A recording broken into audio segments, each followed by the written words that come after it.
aus der Reihe meines Burgenlexikons. Burgenlexikon von A bis Z.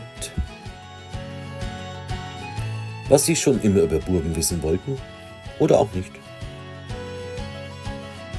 Von und mit Matthias Helzel alias der Burgenmeister. W wie Wiederaufbau nach dem Zweiten Weltkrieg. Burgen und Schlösser nach 1945. Als 1945 die Waffen schweigen, lagen große Teile Europas in Trümmern. Nicht nur Städte, Industrie und Wohnraum waren zerstört, auch Burgen und Schlösser, jahrhundertealte Zeugnisse unserer Geschichte, waren schwer getroffen oder dem Erdboden gleichgemacht. Der Wiederaufbau war dabei weit mehr als eine technische Aufgabe. Er war eine Meisterleistung von Handwerkern, Architekten und Restauratoren, die oft mit einfachsten Mitteln arbeiten. Mit historischem Wissen, handwerklichem Können und dem Willen, kulturelles Erbe zu bewahren. Stein für Stein, Balken für Balken entstanden Bauwerke neu, die heute wieder unsere Landschaft prägen und an eine Vergangenheit erinnern, die beinahe ausgelöscht worden wäre. Neue Grenzen, neues Schicksal. Nach 1945 verändert sich nicht nur der Zustand vieler Burgen, auch die Landkarte Europas wurde neu gezeichnet. Zahlreiche historische Burgen lagen plötzlich außerhalb der neuen Grenzen Deutschlands. In Regionen wie Schlesien oder Ostpreußen verloren viele Bauwerke nicht nur ihre Funktion, sondern auch oft auch ihre Bedeutung und damit ihre Zukunft. Andere Burgen und Schlösser hingegen wurden bewusst wieder aufgebaut, als Zeichen kultureller Identität, historischer Verantwortung oder schlicht, weil Menschen sich entschieden, dieses Erbe nicht aufzugeben. Schloss Charlottenburg. Schloss Charlottenburg entstand ab 1695 als Sommersitz für Sophie Charlotte von Hannover, die Gemahlin des brandenburgischen Kurfürsten Friedrich III., des späteren Königs Friedrich I. in Preußen. Der zunächst kleine Landsitz im damaligen Dorf Lietzenburg wurde nach dem frühen Tod der Königin 1705 in Charlottenburg umbenannt.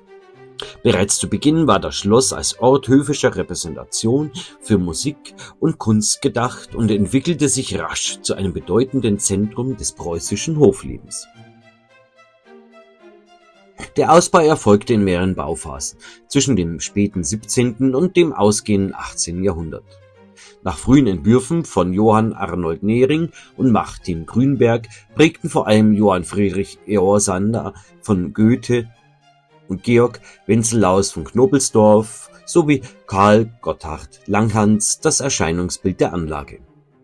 So vereint Schloss Charlottenburg barocke Architektur, friederizianische Rokoko und klassizistische Ergänzungen, darunter der neue Flügel Friedrichs II. Und das Schlosstheater aus der Zeit Friedrichs Wilhelms II.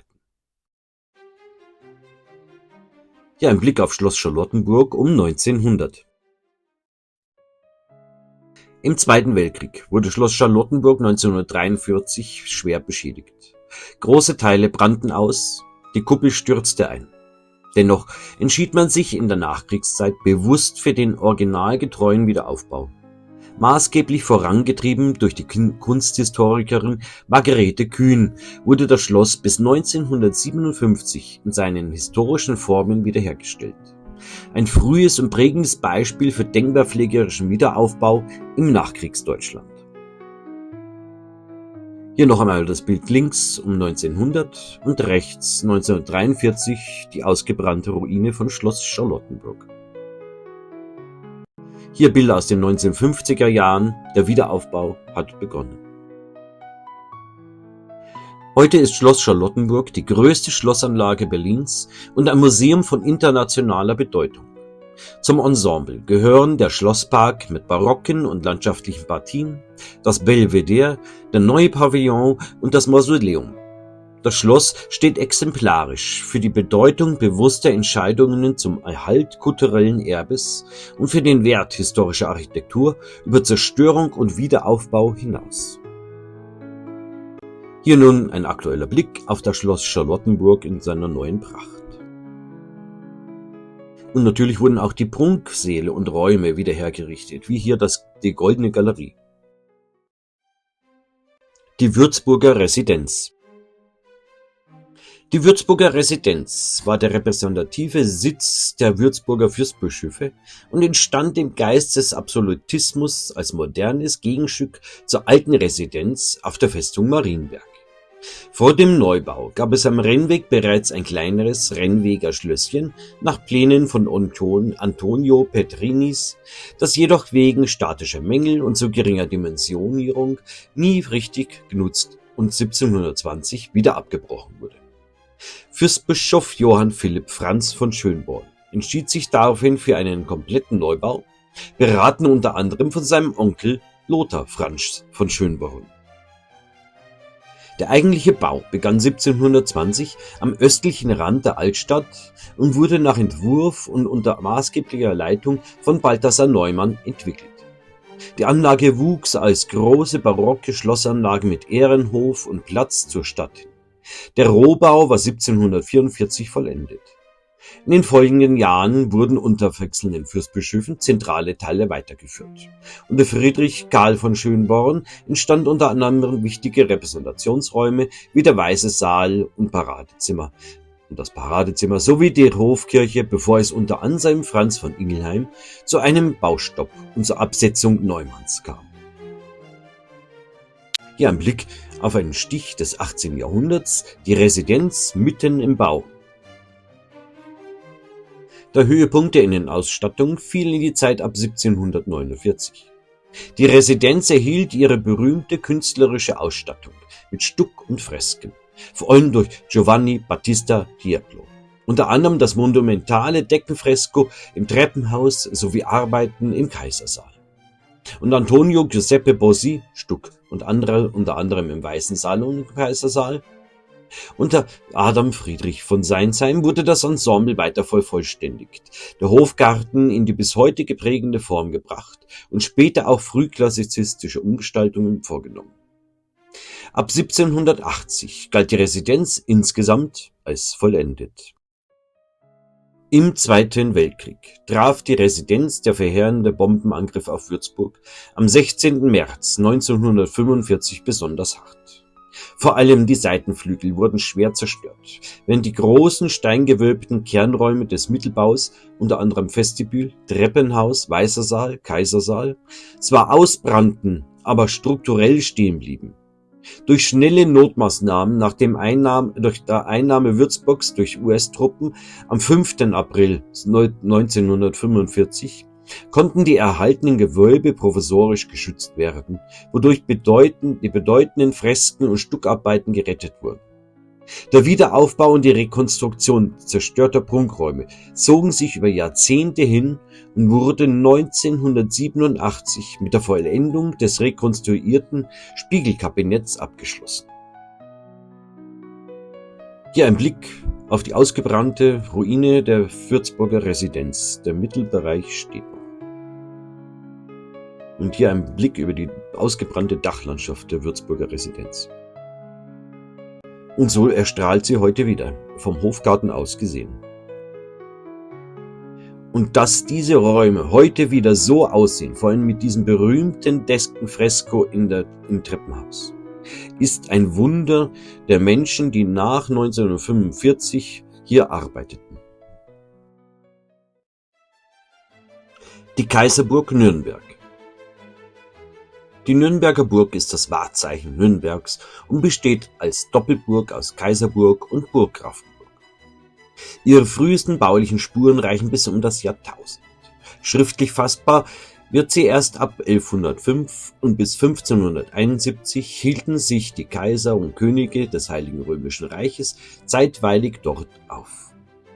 Als Wehrbau und Kaiserresidenz prägte sie über Jahrhunderte die politische Bedeutung Nürnbergs. Baugeschichtlich lassen sich mehrere Hauptphasen erkennen. Zunächst entstand im 11. Jahrhundert eine salische Königsburg im romanischen Stil. Unter den Staufern wuchs die Anlage stark. Ab 1140 begann König Konrad III. Mit einem Ausbau zur Kaiserburg als Königspfalz. Um 1200 stammen die ältesten Teile der staufischen Kaiserburg, etwa die romanische Kern der bedeutenden Funktionsbauten wie der Kapelle und Palastbereich. Später veränderten gotische Umbauten des 15. Jahrhunderts die Anlage weiter. Besonders sichtbar am Palast, der 1440 bis 1442 als spätgotischer Neubau entstand und später erweitert wurde. Hier sehen wir ein Bild der Gesamtanlage oder fast Gesamtanlage der Kaiserburg zu Nürnberg aus dem Jahr 1677, das sich heute im Germanischen Nationalmuseum befindet. Politisch und funktional wandelte sich die Burg mehrfach. Ab 1192 wurde die Burg Grafenburg zum Ausgangspunkt der hohenzollnerischen Territorialbildung in Franken. Zugleich gewann die Reichsstadt Nürnberg an Macht und setzte sich schließlich durch. Nach der Zerstörung der Burg Grafenburg 1420 und dem Verkauf 1427 kam die gesamte Burg in die Obhut der Stadt. Nürnberg integrierte die Burg in die Stadtbefestigung und verstärkte sie in der frühen Neuzeit, unter anderem mit der Burgbastei 1538 bis 1545. Später diente die Anlage zunehmend repräsentativen Zwecken. 1806 fiel sie an das Königreich Bayern. Im 19. Jahrhundert wurde sie romantisierend umgestaltet und ab 1934 erfolgten NS-geprägte Umbauten. Die historische Innenausstattung wurde beseitigt. Im Zweiten Weltkrieg 1944 und 1945 wurde die Nürnberger Burg durch Luftangriffe schwer beschädigt. Nahezu unversehrt blieb vor allem die Doppelkapelle und der Sinnwellturm. Nach 1945 wurde die gesamte Anlage in historischen Formen wieder aufgebaut. Auch stark zerstörte Teile wie der Luginsland. Auf eine Rekonstruktion der im 19. Jahrhundert entstandenen Raumgestaltung verzichtete man jedoch, weil sie zuvor 1934/35 bereits entfernt worden war. Als letzte große Baugruppe wurde die Kemenate bis 1971 neu errichtet. Später wurden Museum und touristische Nutzung weiter ausgebaut, unter anderem Eröffnung des Kaiserburg-Museums 1999 und verstärkte Sanierungen ab 2013. Hier der Blick auf den Sinnwellturm, der Rundturm auf die Kaiserburg und rechts die zerstörte Burg Grafenburg mit der Kemenate. Hier der zerstörte Palast der Nürnberger Burg. Und hier nochmal eine Gesamtansicht der Nürnberger Burg nach dem Zweiten Weltkrieg. Und so präsentiert sich die Nürnberger Burg heute wieder. Eine Meisterleistung der Bauarbeiter und Architekten. Eher nüchtern dagegen ist das Innere der Kaiserburg. Für immer verloren. Burgen und Schlösser ohne Wiederaufbau. Nicht jedes zerstörte Bauwerk erhielt nach 1945 eine zweite Chance. Politische Entscheidungen, neue Grenzen, wirtschaftliche Not und ideologische Ablehnung führten dazu, dass viele Burgen und Schlösser nicht wieder aufgebaut wurden, selbst dann, wenn ihre Mauern noch standen. Die folgenden Beispiele stehen für diesen unwiederbringlichen Verlust. Sie zeigen, wie schnell jahrhundertealte Geschichte verschwinden kann, wenn der Wille zum Erhalt fehlt.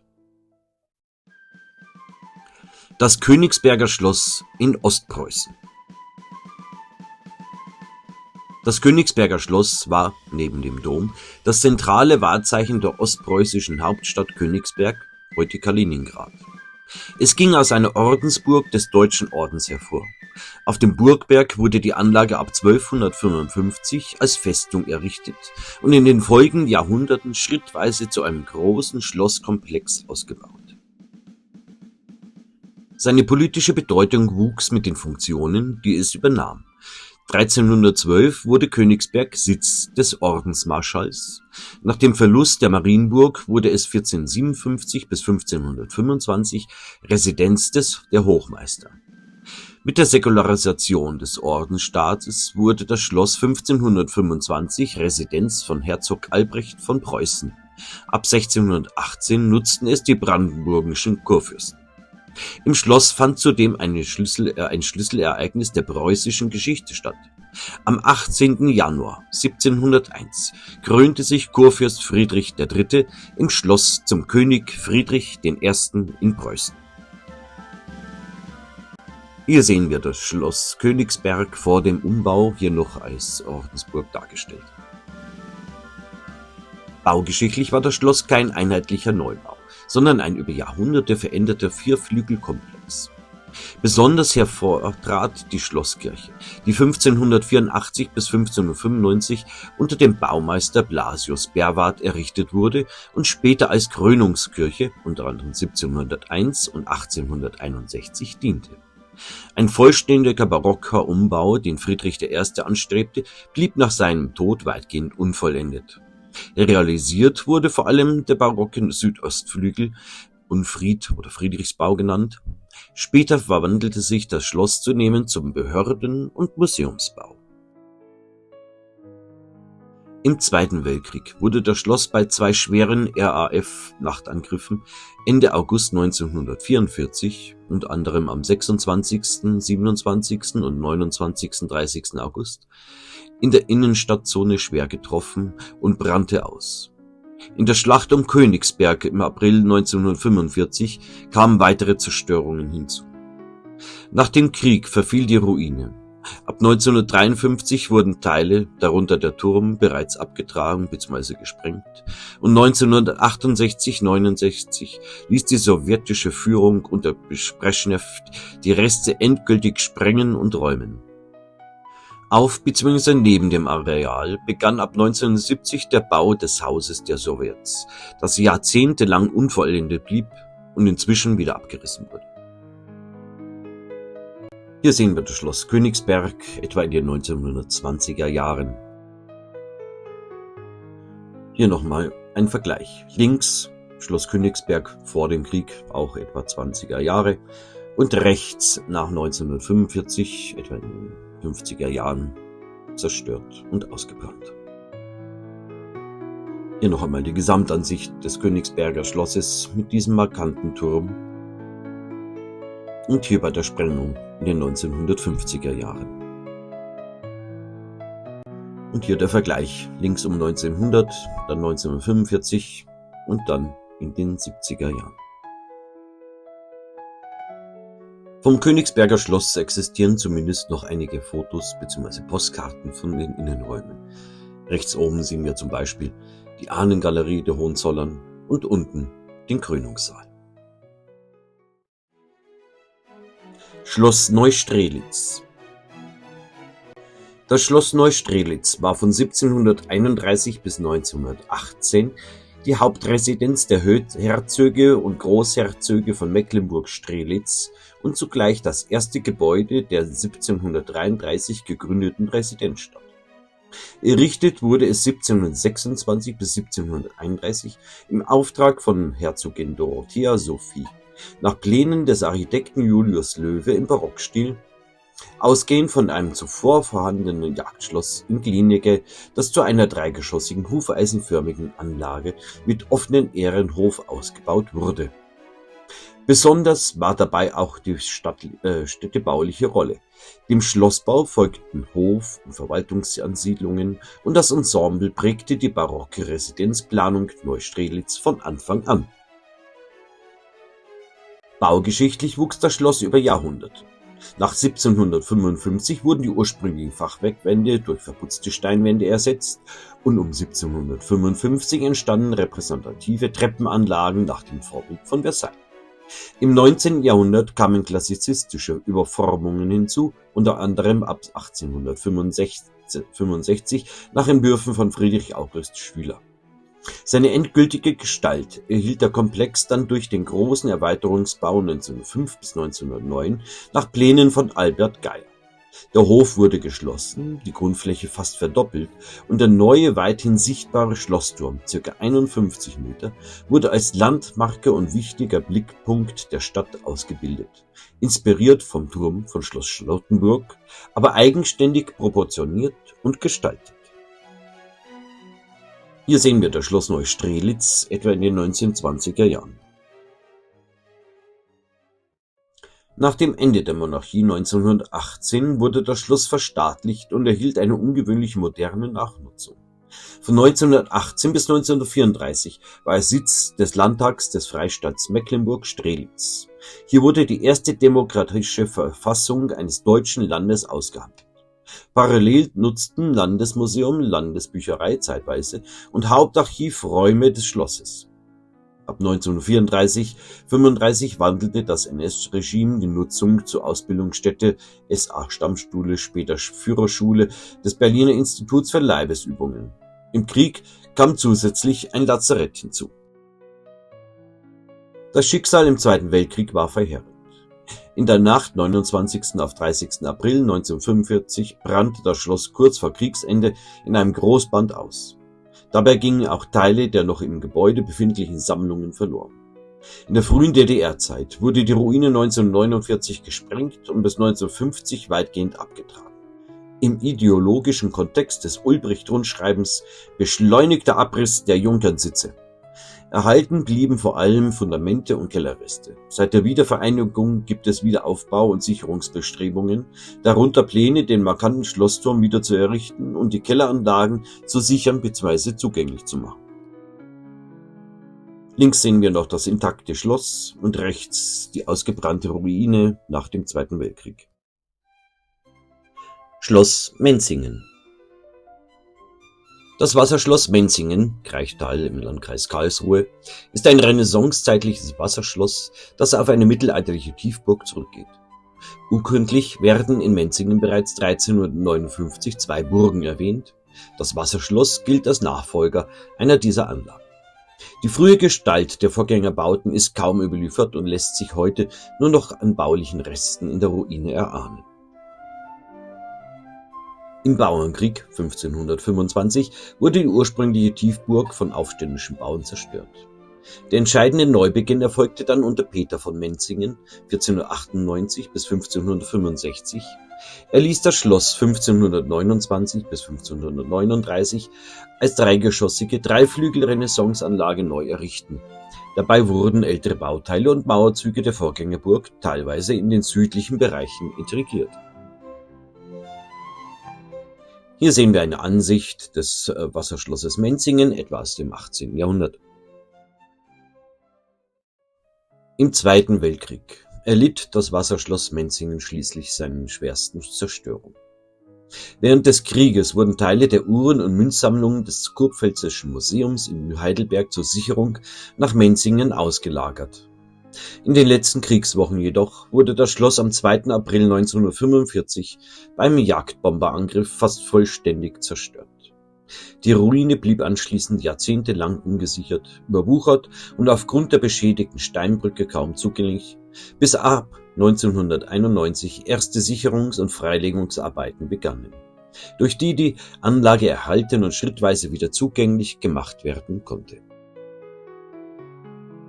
Hier eine Ansicht des Schlosses Menzingen kurz vor der Zerstörung.